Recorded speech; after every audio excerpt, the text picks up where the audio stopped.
BuzzPOP hari ini kita bakal membedah Demon Slayer Season 2 episod 13. Para panelis kita hari ini terdiri daripada saya, Nadzru Iskandar daripada BuzzPOP TV, Kaki Manga kita Jamal Raslan. What's up Jamal? Ayo. Dan juga, wow, kau punya baju buat aku macam... Ni Nezuko punya ni, tapi terbeli saiz kecil. You know it's the design of a bag, right? Apparently it's not, because in a recent issue that I just read, it is a flower. The motif is based on a flower that is made into whatever lah. Optical illusion. Something like that lah, geometric. Kaleidoscope. Kaleidoscope. That's another one. Geometry. Okay, panelis kita yang kedua adalah Ariff. What's up Ariff? How you doing, man? Hi, evening guys. What's up? Ayo. What's up? Unfortunately, panelis kita yang ketiga tak dapat join kita malam ni, iaitu apa dah nama panelis ketiga? Oh ya, Shaz. Shaz punya breathing affected. Dia punya breathing ability affected. Dah sampai ke human limit dia. So dia macam tak boleh nak Dia tahan nafas tu, kuat tahan nafas. Tahan nafas gila babi lama. Dia tak sedar dia dah sampai cecah dia punya human limit. Sorry Shaz, this is infonness. Get well soon bro, get well soon. Memandangkan kita tak ada anime watcher malam ni, so episod malam ini hanya ada manga readers. Therefore it's going to be spoilery. Kalau korang hanya nak dengar tentang episod ni, this might not be the episode for you, because we're going to be discussing stuff from arc lain and even the future. Alright guys, so kita akan mulakan perbincangan malam ini dengan reaksi satu ayat.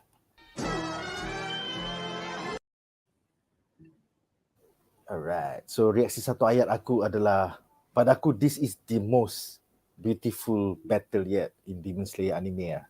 Bila kau tengok dia punya OB versus the flames on the rooftops, gila babi though. They have some beautiful shots in this episode and I really love it. I can't wait to see more. So, apakah reaksi satu ayat anda? Silakan Ariff. Hype. Sebab this is the start of dia tak tunjuk habis lagi. Basically there's at least 2 more episodes, I think. At least 2 more episodes of fighting. At least. Yes, and also in terms of Tanjiro punya potential, ni macam awal dia. Sikit je awal. Mama tu dah tak boleh bernafas bro. Itu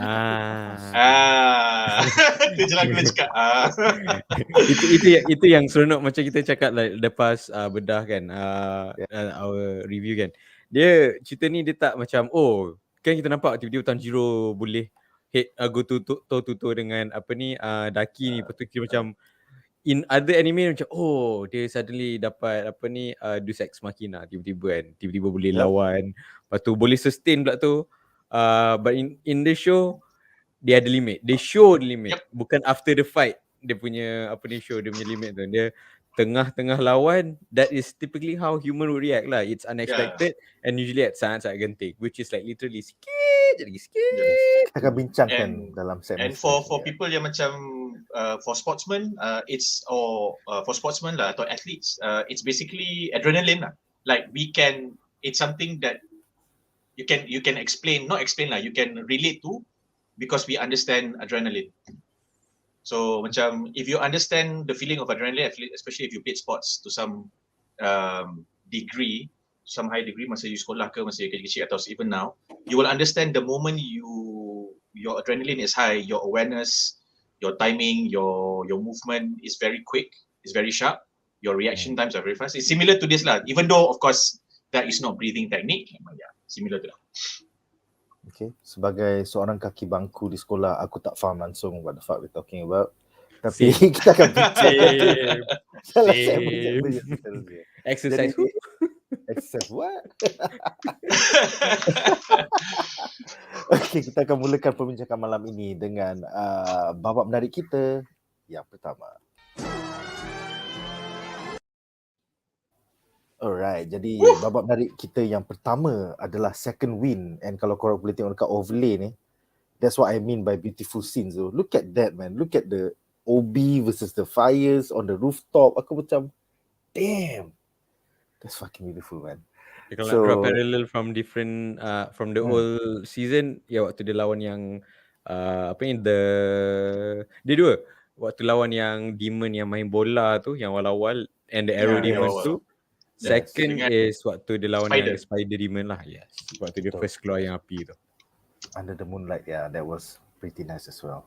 So dalam segmen ini kita bakal membincangkan di mana Daki menyerapkan kesemua OB-nya kembali dan menghancurkan entertainment district yang menyebabkan Tanjiro berang dan able to tap into the next level of sun breeding. Jadi soalan aku ada satu soalan untuk semua panelis. Apakah pendapat anda tentang Tanjiro berjaya mengatasi mental blocks-nya dan mulai tap into sun breeding via consecutive attacks sehingga Daki hampir mati tu? Adakah ini dimotivasikan oleh surat ayah Flame Hashira kepadanya, ataupun is it because visually dia nampak mangsa-mangsa bergelimpangan di keseluruhan entertainment district? So bincangkan. Kita mulakan dengan Jamal. Silakan Jamal. I think it's a combination of both. One thing that aku tak tahu, aku lupa sama ada aku pernah mention ke atau Ariff pernah sentuh ke, is that Tanjiro dalam tiga ekor perut, dia adalah paling self-aware. Tapi dia punya self-awareness is not because he wanted to be the best fighter ke, it's not because he wanted to be the best demon hunter ke, none of that. He's just a generally self-aware kid lah. And benda tu ada kena-mengena dengan siapa ayah dia. Dan later in the manga, you will see a short scene, a short flashback scene. It's not even a flashback per se, but dia teringat balik. He's getting inherited memories. So just remember the word inherited memories sebab benda tu penting for two reasons.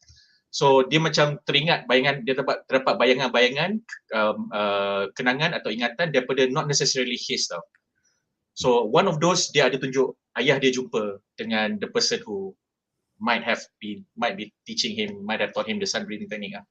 So in that scene, the father is very similar to Tanjiro, very self-aware, very respectful, very dignified. Tapi dia macam tak fikir banyak sangat, tak fikir besar sangat.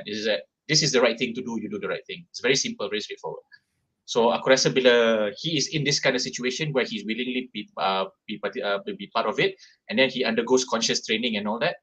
Jadi bila dia jadi desperate, this self-awareness dia jadi heighten lah. Dia bukan jadi dia jadi heighten. Jadi bayangkan bila kau tengah heighten tu, kau tengah adrenaline rush, and then kau ada breathing punya techniques, and then kau desperate, semua benda tu campur, and then you have a cause, you have a reason, you needed to help Tengen Uzui save the wives ke, you needed to defend people ke, you needed to save people ke, and then you teringat semua memory of the previous Hashiras and people that you've met. Benda tu akan bercampur aduk lah. So this, in hindsight lah, kalau kita compare dengan, say for example, the favorite shonen trope BBZ, Goku doesn't have all this. So bila aku ingat balik, bila aku reflect balik, bila aku baca Goku dulu, I did not particularly relate to Goku punya ni. Tapi because of the story beats, writing was so nice, kau follow je lah Goku punya cerita tu. Because of the story beats punya writing lah, because of the narrative. Tapi in terms of character development, you just know that Goku's gonna meet another enemy, he's gonna fight till he die, till he's almost dead, and then something has to happen, and that something has to be someone close to him. So Tanjiro did in another form, exactly. Tapi Tanjiro dia dah establish awal-awal, and they kind of portray the self-awareness punya character as a kid very, very quickly, and that has always been at the forefront of his development, similar to Deku in MHA. So kalau kau suka MHA, Deku in MHA, kau akan suka Tanjiro. Kau suka Tanjiro in DS, kau akan suka Deku in MHA. It's just like that. So I think that is the biggest reason lah. One thing that I particularly like is starting from this arc, you start to hear, or rather you start to hear lah sebab korang tengok kan. You start to hear Tanjiro thinking during battle tau. If you look back masa dia lawan yang the earlier demons, dia tak banyak fikir battle. It was dia very much react. Dia tak very think on his feet. Yes, reactionary. Yeah. So eventually in the coming two arcs, you will realize that those reactions are pure are instinct and intuition. Tetapi at that point in time, sebab dia very young, dia baru lagi, dia pure reactions lah. So this is the point where he starts to mix those reactions and changes it to intuition and self-awareness. Jadi dia macam, okay, dah start boleh channel, dia start jadi aware. So if you go to the next arcs, you akan tengok dia macam, okay, aku tak boleh lawan pakai breathing technique ni. Okay, kalau pedang slice macam ni, dia tak boleh mati. Okay, so sekarang ni aku kalau pakai breathing ni tak lepas. Okay, sekarang dia lagi laju. Kalau aku nak laju macam mana? And you follow that process, and it's not too complex macam Naruto. So it's kind of nice, especially kalau kau dah ada Naruto cukup lah. Pada aku dah ada Naruto cukup. You know, you have that in moment in the heat of the battle thinking. Ini tak, it's not too much of that. It's just macam, oh aku nampak ni, aku ni, oh sebelum ni lawan pernah jadi macam ni. Jap, adakah cuba try? Okay, jadi. It's very quick. So it's very enjoyable. I think the funny thing is, even Daki was doing this episode, dia macam, tak boleh, aku dah letak 13 OB overlap. Macam mana Pukimak dia boleh sambungkan semua jadi satu? Actually, and it's harder than steel. What the fuck is going on? Yeah. Actually kan, going back to my Dragon Ball Z comparison, Frieza did a lot of that before and after Goku jadi Super Saiyan.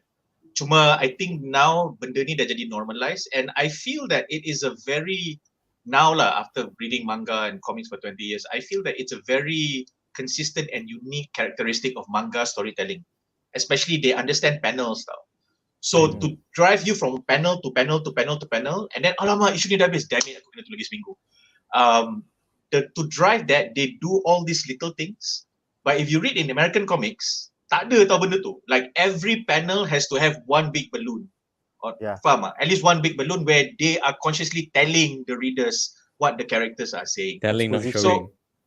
So manga shows a lot. And I've been reading Dragon Ball Z since 25, 30 years ago. So 25 years ago at least. So aku rasa macam takkan American comic writers tak pick up benda ni. So that is, and then when they adapt it to manga, to anime, you get this kind of beauty lah. So tengok MHA punya movies pun macam, damn it, I'm not a fan, but fuck man, I want to watch this shit. Awesome. Basically, tiba-tiba kita masuk manga versus comic kan. Basically, my criticism on Western comic compared to manga for me lah. Manga is very dynamic. Even dia punya lukisan, they're very good with their action strokes and to show that this is actually happening. Especially when you have a full page where panels tu tak ada dialogue pun. It's just kita nak tengok dia buat apa. And the reason why it translates well in anime is that you technically know how it is done. You've already have expectation for people yang dah baca, you have expectation. People yang tak baca, you have a standard in a way. So people yang dah baca nampak, okay, dia sepatutnya dia akan sepak pakai kaki ni on this angle. Kita dah tahu, tapi static with aid of motion. Bila kita tengok betul-betul, oh, this is how well they execute it. It's not a matter of will they show it, it's how well they will show it. And another thing that I read somewhere, this is some years ago lah, when mangakas design panels, especially fighting titles, they follow your eye line. So page tu macam tu kan. So mata you akan mata kau akan turun naik macam tu tau. So if they want to make the fight, if the blade swings like that, they will draw the panel exactly like that. So your eyes will go exactly like that.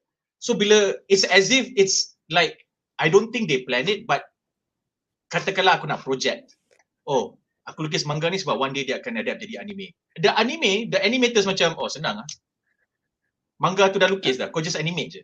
Dia jadi macam tu. Kind of makes sense. Although in counterpoint, I have to say back in the 90s when you had newer artists macam Jim Lee, Joe Madureira, Humberto Ramos, they started bringing all these like, you know, anime influences into American comics. So now 20 years later, I have to say it's a nice melt lah.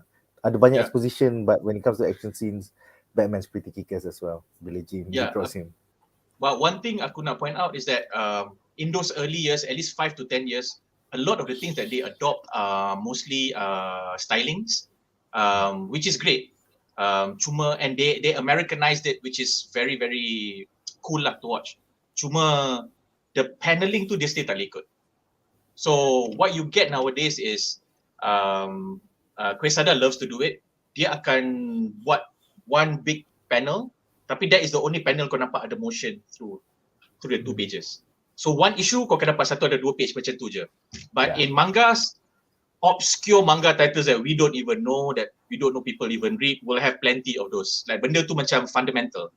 So Americans want more like mix lah. Contohnya kalau you saw the latest Hawkeye one, that one's pretty nice, man. the design of the paneling and how it flows, it's pretty good. You should check it out. That's only from 5 years ago. So Ariff, apakah pendapat anda tentang Tanjiro suddenly having a second win Okay. versus Deus Ex So Machina? dia Silakan. I don't think okay. The flashback pasal the father Rengoku punya father tu memang it doesn't help. It helps build up. It's not a trigger. Dia best baca sebab even in the title kan layered memories. So that is considered part of the layered memories lah in a way. Dia build up macam bila dengar kan the flashback, this is what he said, dia macam minta maaf bla bla bla apa semua. Lepas tu Tanjiro respond. It's not respond directly to the person, respond to the memory. Sorry sir, I am not actually macam ni. I am not that great person that you think I am. Tapi dia guna that as fuel and at the same time dia marah. Dia marah So bukan you're sebab orang telling me sakit. it was that loudmouth guy lah. Cibai, kau diam sikit boleh tak malam ni? Aku nak tidur lah. Lepas tu bila dia kena tetap kan. So, lepas tu dia marah gila kan. Macam Dia trigger bukan sebab dia dengar orang tu marah. Dia trigger bila sebabkan orang tu marah, orang lain mati. Orang lain mati and then comment from Daki yang kata, oh humans are very fragile blah blah blah ni. Tanjiro is very idealistic on his idea of humanity. Do not pelekehkan manusia. He hates that. He sees manusia ada a lot of potential. And kita boleh nampak dia punya bengang tu, kita nampak urat dia, kita nampak dia merah. Punya mata berdarah. Ini a bit verging on spoilery a bit, but you know Shaz tak ada. And then kalau perasan dia punya scar tu, dia mula sharper. It get sharper and basically dia macam ada boost in energy. I'm not going to go too spoilery sebab apa ni mungkin ada Didn't Rengoku's father say, oh yeah, banyak sunbreather born with this patch on his head. What the fuck is that all about? Spoil It's it. a birthmark. It's a birthmark dan banyak pillars, banyak Hashiras bila diorang lawan. Whether or not they're Hashiras is one question. Kalau diorang chosen one, the moment they achieve that first macam awakening, the birthmark akan expand. So the birthmark is not necessarily dekat dahi ke. It's not lineage wise. It's not lineage. It's just if you awaken, then your birthmark to show and prove that you're awakened akan timbul dan akan ni. So macam like there will Goku rambut kuning ah. Goku itu rambut je. Ini is just a birthmark. Macam contoh there's this Hashira of the love punya ni. Dia punya birthmark dekat sini. Tapi dia punya birthmark is in the shape of a flower. Dia kira kalau nak draw existing comparison macam ala-ala Naruto punya Cursil lah yang Sasuke punya. Lebih kurang lah. Lebih kurang, And dia punya boost pun similar. Dia akan kasih you heightened sense and also you are able higher performance, physical performance, which is we get to see a bit of it lah. A bit of a sneak peek. Sampai tahap kau boleh tahan poison. Yes. Wow. And because you control your breathing means you control your heart rate, you control your blood flow, so you stop poison from spreading throughout your body. So basically I think in terms of biology, dia pun kata dia nak panaskan badan kan. And what better way to panaskan badan than getting angry. So you get your blood flowing, your breathing quote unquote sharper. And daripada tu dia dapat the boost, and that is how he is able to consecutively, the word here is consecutively use the sun breathing. Because last episode dia kata that was the nerve. Aku tak boleh guna consecutively, nanti aku demam lah. Because he was thinking too much about it. Now he is being somewhat macam high sikit lah. And then at the same time you saw that one panel yang dia macam pegang pedang kat belakang and just muka kerek gila. That is actually, for me, it's a profound show of how strong Tanjiro can be and how he can how he can be bila dia pissed off enough. Biasanya kita tengok lah beware of the nice ones kan. This is beware of the nice ones lah. And then nak juga address the fact that bila dia tengah lawan tu that final moment where dia terbatuk and then dapat tahu rupanya he has been holding his breath all this while. And when you perasan kan, it is out of desperation. Dia kalau dia bernafas, dia macam orang lari lah. Kadang-kadang orang lari sebab nak sprint tu dia akan tahan. Dia akan tahan selagi dia boleh get to that final point. Dia tahan supaya that if you breathe, dia macam you have to think in a way. Nah, ni just purely instinct, purely gerak badan apa semua lah. And it's a nice touch and dia bring back family again to wake him up. Macam during the first season, mak dia, adik dia during the critical moments, ni adik dia suruh abang bangun, jangan apa ni, tolong bernafas. That shows how deeply connected he is with the family lah. Yeah, Even but Nezuko personally I felt like there was a sudden nerve.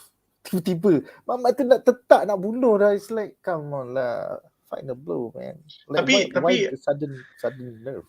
I think the nerve is not a nerve lah, if you ask me. I think it's more of a... It's just a human limit? I think okay, that is the explanation. Tapi pada aku, it's storytelling. Because this is what Dragon Ball Z don't do. And series that follow Dragon Ball Z don't do. Bleach, I'm looking at you. I love Bleach. The good and the bad and the ugly. But Bleach, I'm looking at you. Because macam contoh Tanjiro nak tetak, tak habis tetak.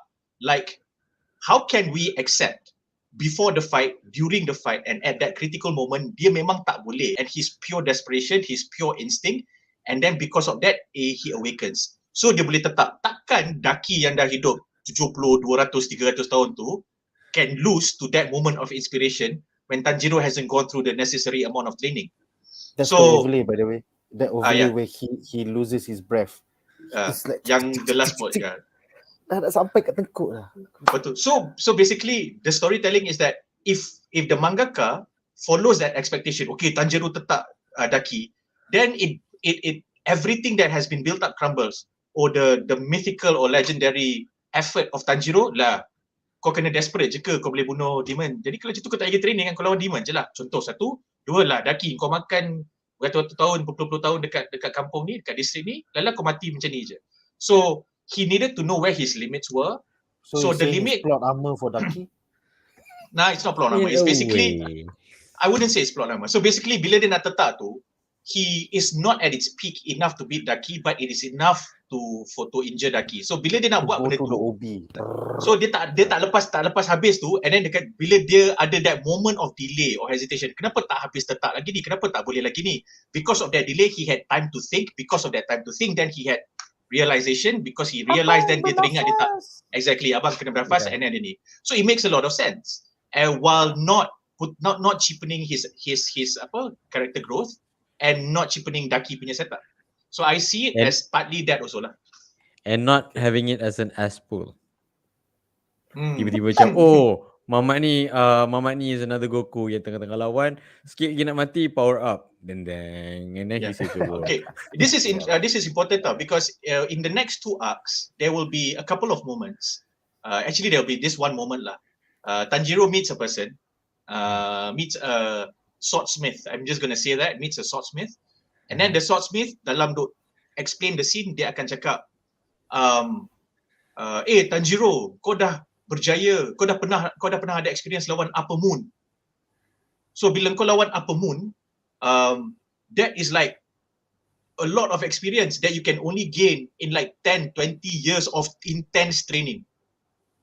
Oh. So for you to be a Hashira, you need to bypass that 10 to 20 years because you're the chosen one ke, you're talented ke, whatever, be that as it may lah.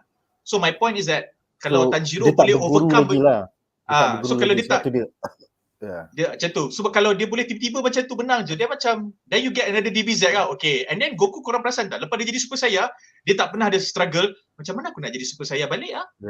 You don't see that in the manga, you see that in the anime, but the anime is like itulah. And then you never see them like macam jap, macam mana aku dapat jadi Super Saiyan tadi, macam mana aku dapat ni tadi? Bleach lagi lah. Lepas dia jadi tu, lepas Itu je dia Ichigo pakai. jadi ni, tu je dia pakai. Makes sense, makes Aku dah muak dengan So- Getsugo Tensho. Yes. Jadi This macam is tu. for the purposes of the plot. Aku faham. Yeah. Anik, can I share something? This Yeah, is silakan. one of the coolest things about at least recent manga to anime adaptations in the last 15 years. I'm going to share a screen. And this screen is related to your second overlay, yang Tanjiro tu. So, just to show you where that came from. Oh. Eh? Ini scanlation ke? Scanlation ke? Yes, sir. Sekejap. Okay, alright. So, nampak? Sekejap Wow. Okay, so this is dia cucuk. That was the one yang dicucuk. Betul. Okay, so now before you even go anywhere, look at the art style. This is very rough tau in comparison to the anime. So Yeah, this the is anime one of the is many animes yang aku tengok anime fuck lawas ya. Lepas tu aku baca manga, shit. Manga ada macam ni. So Yeah. Yowamushi Pedal, this is that's one of it, another one of it. Haikyuu is another one of it. And Ini because the pasal- anime was so good, aku jadi suka manga dia. Kalau tidak aku tengok manga macam ni aku tak baca ke? UFO judgement lah. tablet boleh. UFO Okay. tablet boleh bro. Sebab tu bro. Okay, so now Big this is the evil, scene big where this is leading to your overlay So ni bla bla bla. So you see Yeah, the lukis, the flip. Lukisan You dia see buruk this sial compared to the Itulah. anime. I'm sorry guys. Okay. Apa? Now you look. Okay, this is the overlay punya scene. So kau bayangkan this Becomes and this panel becomes your overlay. Lawa tak lawa? lawa gila doh. Lawa gila weh. That one's overlay tu, I had to stop the screen just to like, what am I Yeah. looking at, man? It's fucking Exactly. Yeah. So one of the reasons why I love Bleach is because Tite Kubo, he knows how to buang all the unnecessary background to just lukis the figures and the actions, and then it's very classic lah. Tapi itu Tite Kubo lukisan, I give you 100 over 100, you take it bro. Tapi storytelling bro, kau kena pergi belajar. Bro. But yeah, this is where you get the overlay lah. So this is why manga readers love KNY, Kimetsu no Yaiba ni punya adaptation. And this is exactly why I fell in love with it. Ariff dengan Umar kena share dengan aku 2-minute cut of the scene yang Tanjiro lawan spider tu, aku macam babi lawannya. And then I went You to tunjuk yang manga. spider ke atau you tunjuk yang Spider. Spider bukan not the drum demon It was the spider one. At least I remember watching spider because kau dengan Umar hantar benda sama. Yang spider yang he had to cut the spider punya threads tu. And then spider punya threads tu terbakar. Aku macam, and then I was like, bro, is this, my first question to Ariff was, ini OVA ke? Because you know OVAs will This is reserve a that kind of regular animation. episode, bro. This is a Lepas tu regular Ariff was episode. like, ni series bro, dia macam action dengan aku. Shit. Aku terus pergi balik tengok. Serius. UFO tablet boleh. Memang terbaik. Memang UFO terbaik. tablet boleh. No, you bukan UFO tablet, UFO table. UFO able. Okay. How the table have UFO. How the table have UFO. Azal mengatakan manga dia sampai volume last, art dia makin improve compared to pilot manga chapter 1. Banyak gila Koyoharu Gotonge punya art improvement. Of course lah, sebab salah aku baca. Sorry. Yeah, kalau silakan. macam personally aku, my favorite Akira Toriyama art was between post Frieza into pre-cell. Itu paling cantik art dia. Dia tak petak-petak sangat muscle dia, it's still fluid, tapi kau dah nampak it's very shapely, it's very defined. And I love, for the life of me, Androids number 19 and 20. So semua mangaka jadi macam ni. The moment you go past more than 150 issues, your art will immediately improve. Tite Kubo punya improvement is beautiful lah. Dia masuk Hueco Mondo punya art cantik gila. Post Hueco Mondo art semua lawa. Tu je lah. Same. Aku kena cakap juga babi lah Tite. Sayang kau tapi macam damn it bro. Ada satu komen nak baca but okay, kita ada soalan daripada Nameless. Dia bertanya, tiap kali Tanjiro lawan demon, pedang selalu rosak ke? Soalan yang kau patut tanya adalah, Stainless, Setiap Bila kali je tak usah. bila tak usah. Aku rasa Soalan yang kau every arc. especially the actual question is bila Demon Hunter lawan, pedang diorang semua tak rosak ke? Sebab ada Hashira pakai pedang training, pedang terosak. Oh. Kan Ariff, dia training pedang terosak. Lepas tu the sparring partner of the training, okay lah kau ambil pedang kau. Dia Hashira. This is not even Punyalah Sugoku. kuat. This is Hashira, punyalah kuat. Training pedang dia rosak. Yeah. So yes, occasionally they akan rosak because sometimes the pedang might not be made for them. Sometimes the power that they exert at the moment, especially bila dia awaken atau dia guna certain ni terlalu kuat, and then the pedang is not, tak boleh nak tahan dulu. And also to bring point specifically untuk Tanjiro, that will be a plot point. That will be a plot point. Mamat Topeng tu marah lagi ke? Macam kimak kau dah rosakkan 3 pedang. Dia marah tapi dia hantar surat.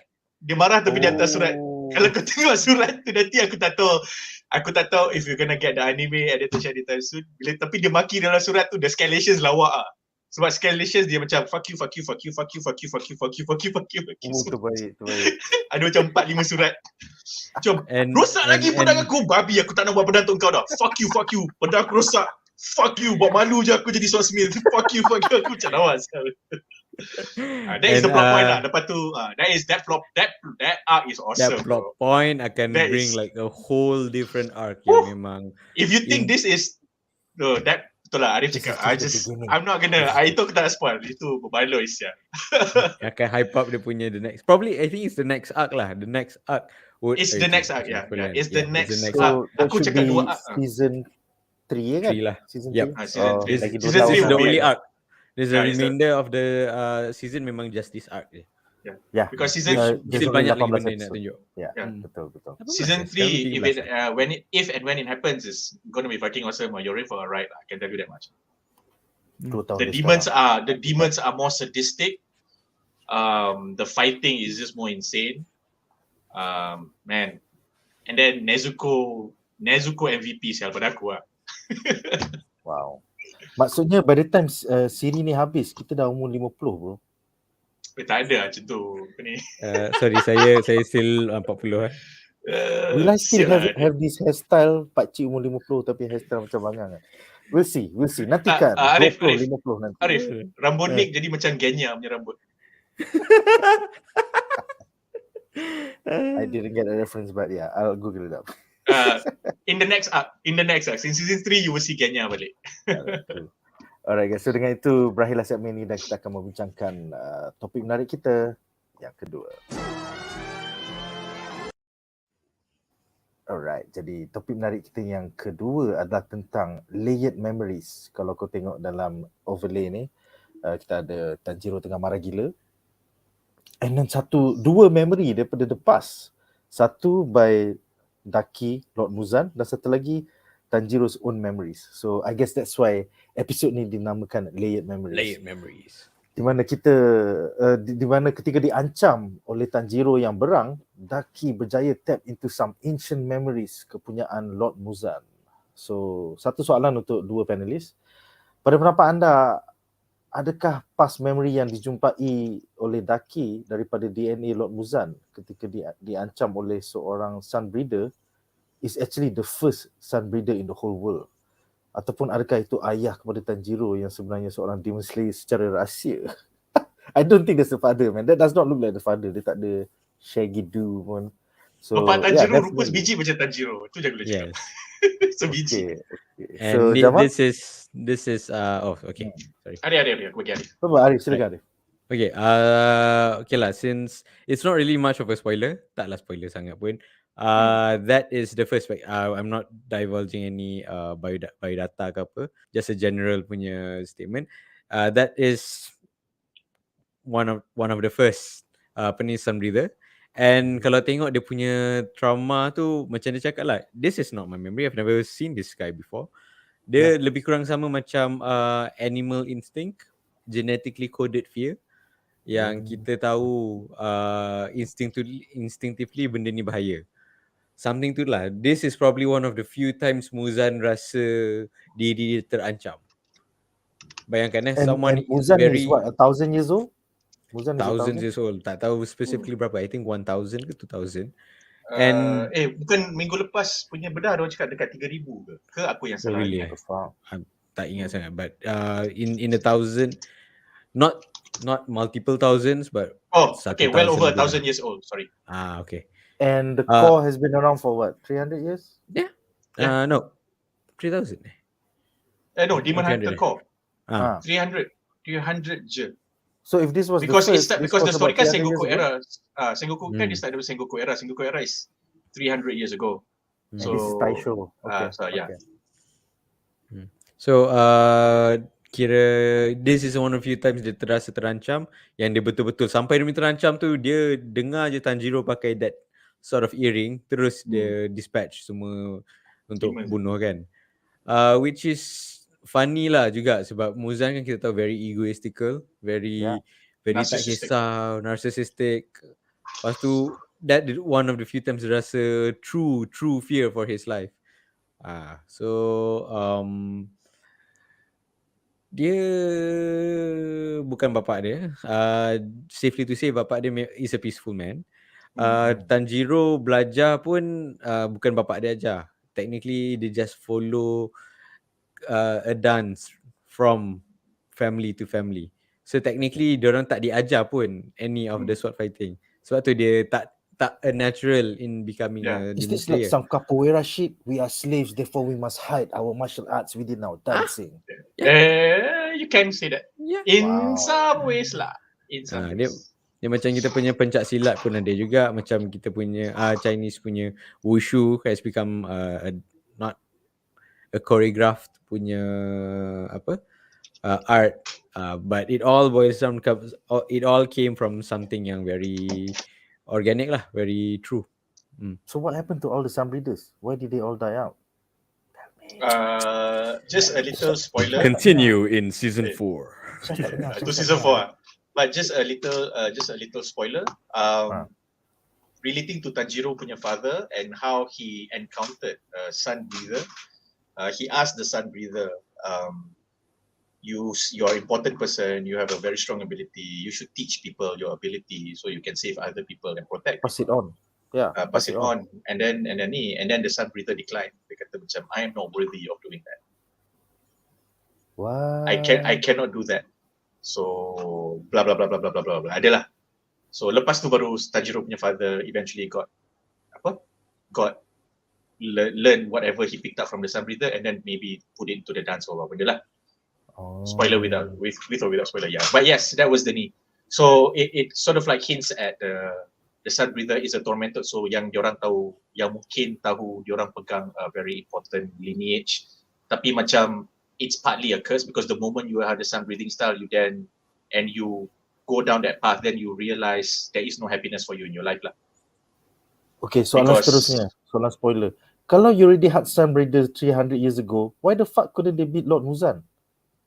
Satu, sebab Muzan dah hidup lebih 1,000 tahun, so the amount of humans that he has eaten is so much more, and the amount of strong humans that he has met and eaten that tried to stop him is more than the amount of demons that these sun breeders and whatever breeders have encountered. So and itu tak boleh. also Japan is a big place. Yeah. He is a coward.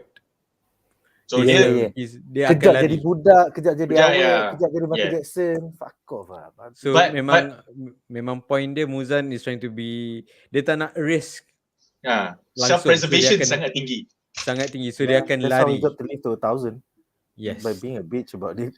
But interestingly, this from Kaki, kau akan nampak semua demon, the moment dia jumpa Tanjiro, the moment Tanjiro awaken, or the moment Tanjiro macam tap into another ability or realize macam contoh, aku boleh guna sun lepas tu water, atau aku boleh guna dua-dua. I'm not good at either, but I can take something from water, I can take something from sun, and I can use it consecutively to be okay, tu spoiler.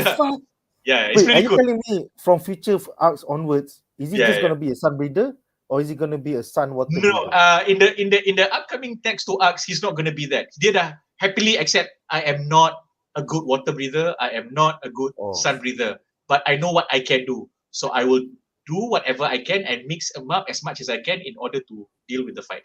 That is very nice to see. So will he be Dia terus Yamin cakap, I am not a good sun breather like this person. I'm not a good water breather like this person. But I do know this one can deal with this one can deal with this. will he be a beach breeder? No, he will Ada be sun and water bah. But sometimes he is a bitch beach lah. no lah. The thing I want to mention is that from now on, the moment any demons, especially upper demons lah, sebab ni diorang jumpa upper rank je, dia tak jumpa yang low rank. Diorang jumpa Tanjiro je, Muzan sama punya this flashback, this memory semua akan datang balik. I know this. I know this. They're gonna get more and more because they're from Muzan's blood, what? Wow, it's a nice platform. Dia tak It payah is very masuk nice. Bakta Tank untuk Tak payah. Dia tak payah flashback gila babi. It's very clever. Dia tak payah that 10 second becoming a 10 episode a moment. Jangan. Aku still like as much as I love Naruto that 7 episode Orochimaru versus siapa nama tu? Alah, Fourth Hokage. You know it's gonna be a long flashback when you see the swing. Oh my god. Betul. Yang Orochimaru lawan siapa nama dia? Fourth Hokage. Sarutobi. Third Hokage. Dia lawan Sarutobi. Aku serius tak suka situ. I mean I get kau baca manga benda tu laju tau. Yeah, 4 issues. Thank you very much. Kau tengok anime babi kau 7 episod. 10 aku kira betul-betul tengah cucuk tarik tu 10 7 babi. I wonder. I mean the flashbacks were great tapi macam ya Allah. I mean I had that reading Slam Dunk back in the 90s di mana in the last 2 minutes tiba-tiba kau pergi flashback before this lah, before the tournament lah, semalam lah. I understand that in Slam Dunk but I hope we don't get that here. Yeah. Tapi at least we understand yang lama tu sebab flashback. Ini literally present in the moment. Yeah. Shouting to transform untuk lawan on a planet who's gonna self-destruct in a couple minutes and it took you bloody 5 episode? Insane, man. That's insane. No, I think like this reaction has becoming like a Dragon Ball punya this major in Demon Slayer, minor in Dragon Ball this. Betul. Kalau tak tengok Dragon Ball lagi, sorry guys, all the spoilers are gonna come out. No comment lah. Itu macam you take the good with the bad lah. It was in Mostly the 90s, so we give it that lah. We give you that lah. Yeah. Too bad I lah. mean, Dragon Ball had to come along before you can get all Yeah, the man. One Piece, Tapi, you know. I mean like, before that, before Dragon Ball became Z, Dragon Ball, masa Goku dengan Bulma went around the globe to look for the 7 more Dragon Ball, that was bloody great. Aku baca lambat benda tu. Aku dah habis awesome khatam Z. building, man. That was awesome world building. Sci-fi 80-an tu gila babi. Sebab tu aku suka bila dia buat Android number 19 dengan 20 because then you brought back Red Ribbon from all the way past. Lepas tu macam kau jumpa 17-18 and you thought, oh shit, they are back to get revenge versus Goku. No, Cell from the future is gonna come and get them instead and then jadi and actually become a threat lah instead of becoming like a spin-off Nazi, lepas tu people just spoof of semua. Like in the end you literally created something yang boleh bunuh, boleh destroy the entire planet lah basically. That was cute, man. The Nazi threat of Red Ribbon was cute. It was cute. Agak comel lah. But they had the best assassins in the world. They had the money to employ the best assassins in the world. Yeah, man. Alright guys, so dengan itu berakhirlah segmen ini dan kita akan ke topik menarik kita yang ketiga. Alright, I think this is what everybody has been talking about all weekend long. Di mana Tanjiro yang nyaris membunuh Daki tiba-tiba dinerfkan sampai had kuasa manusia dan Nezuko datang untuk menyelamatkan keadaan. I did not expect this shit, man. Aku ingatkan he was gonna finish her and then we're gonna see new shit. Tiba-tiba, what the fuck, weh? Macam mana Nezuko boleh macam kuat gila babi, weh? Soalan aku untuk semua para panelis, apakah sumber kekuatan demonic Nezuko yang menyebabkannya berjaya regenerate daripada attack Daki secepat mungkin? And what are all those vines on her body? Mana tu? Is it a wisteria vine? Bincangkan. Bodoh lah. Apa ni, I'm gonna try my best Vin Diesel punya impression. It's family. Bodoh Ariff. Alah, Shaz tak ada. Dia lah apa It's FNF family. paling tegar kat sini. Tapi itulah, I think definitely Nezuko punya anchor in the show is definitely the only family she has left lah. And dia walaupun dia tak berapa ingat sangat what happened, but yang dia tahu someone yang memang dia sayang is her brother lah. So in this instance, brother dia sikit lagi nak mati, adik dia come to the rescue, and adik dia is very pissed. Dia macam Tanjiro jugalah. They are emotional people and they get boosted up by emotion, and at this point Siut je Kudo punya komen. I read you bro. Siut je komen. Nun di situ. And I think that's where diorang pun share the same lineage kan. So macam mana Tanjiro get hyped up and awakened, this is somewhat like her awakened jugalah. And even Muzan pun question this girl sebab apa ni, dia berjaya starve herself basically, tapi still boleh hidup. And which is why Daki in this episode dia terkejut. Kau tak pernah bunuh orang, kau tak pernah makan, kau punya regenerative punya power sama level dengan upper rank demon, and tiba-tiba kau macam ni. Suddenly it's like kalau orang kata macam apa, macam Bleach punya apa tu, Espada punya Espada lah. Espada is the team yang dia punya resurrection. Something like that lah. Dia punya bangkai. Bangkai. Jamal, will this be explained next episode? I can't wait if it's gonna be. It's not gonna be explained by the end of this arc. It's not gonna be explained by the end of next arc. But why is there vines on the boobs? No explanation. Why is there horn? It's okay, so because good. because Muzan sendiri pun tak faham. Plus the demons do not understand how Muzan's blood and demon transformations work. So only Muzan knows that. So basically a few spoilers here, tapi not immediate spoilers lah. Muzan sendiri label Nezuko as the chosen demon. So because he's macam Ariff cakap, he's very surprised pasal kau demon tapi tak demon ni. How does he accept Nezuko as a chosen demon when it was just a he is not. No, he is not. Night, no. He is not accepting Nezuko as a chosen demon, but he is labeling Nezuko as a chosen demon. Chosen not by him, but you know one of those, you're a chosen one. Siapa yang pilih? Nobody chose you. This is plot armor shit, man. Like Run Alto and fucking Iguin, man. What the fuck, bro? It could, a bit of that. Cuma because Muzan cannot explain as much as to how he creates the anime he creates. Going back to the first question yang kau tanya Ariff tadi, apakah Nezuko punya trigger dan sebagainya, emotion is one of the key components in creating demons lah.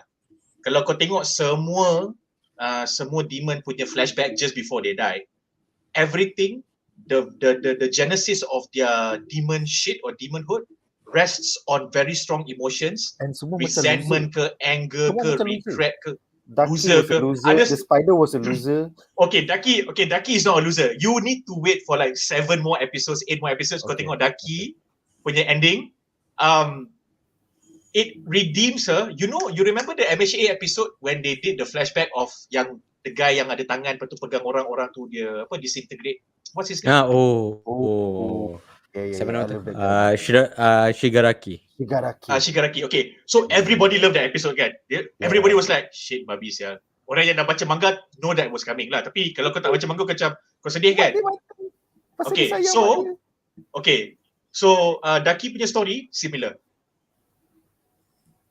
It's similar. And in fact, I would even say that dalam semua demon, Daki, when she dies, it's the happiest closure that she gets. It's the happiest closure that a demon got. In a demon way, it's the happiest. Means dapat closure. Daki mati tu, babi aku. Alah, macam aku tak tahu Daki akan mati. Belah lah, siap dia. But yeah, anyway, going back even mandi, waktu mandi pun Daki hilang. Not your better ones, bro. Not your better Bodoh ones. sial. Not your better ones.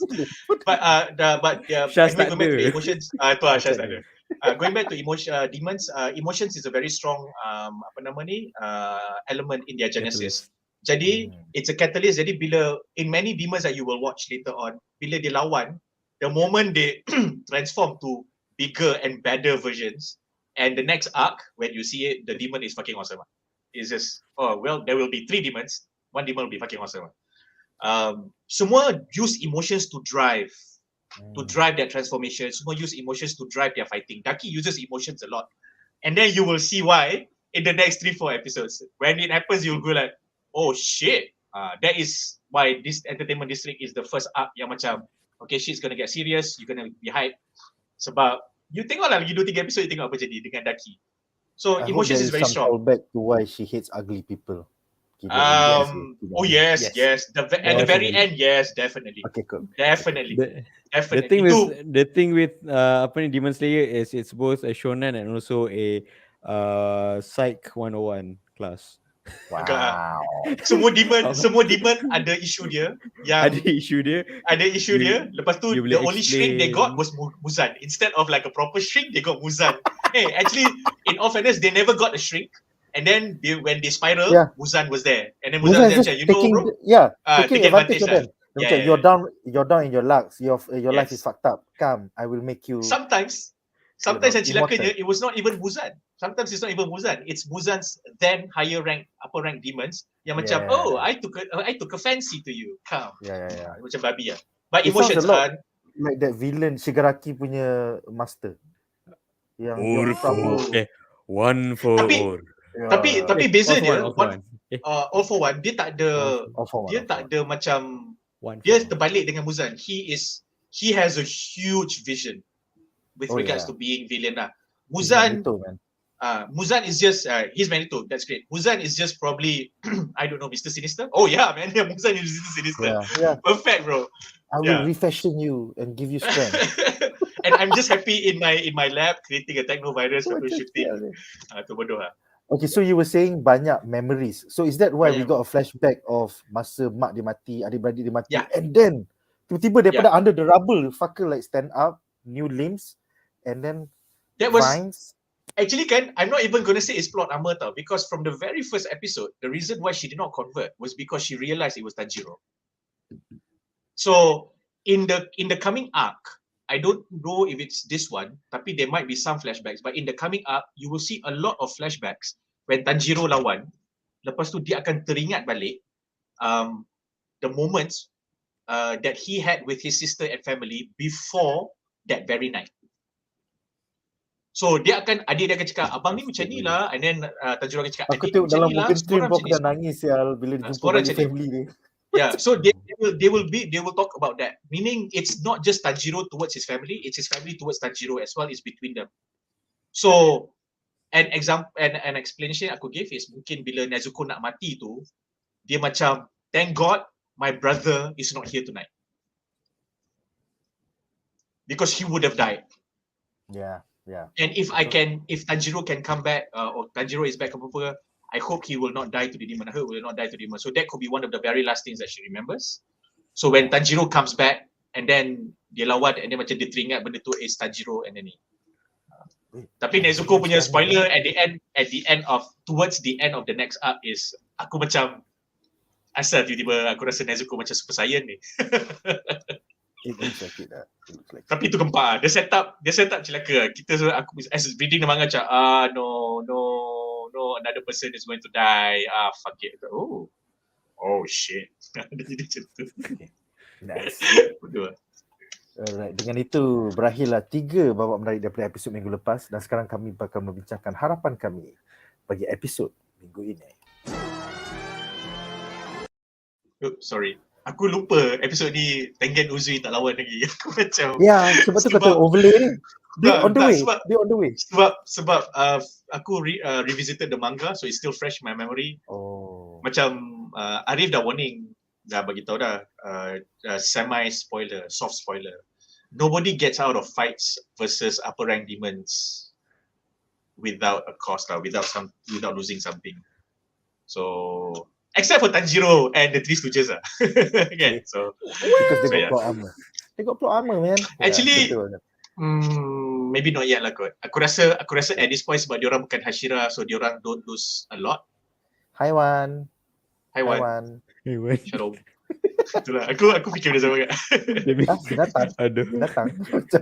Okay, Datang apa ni? That should have been the response.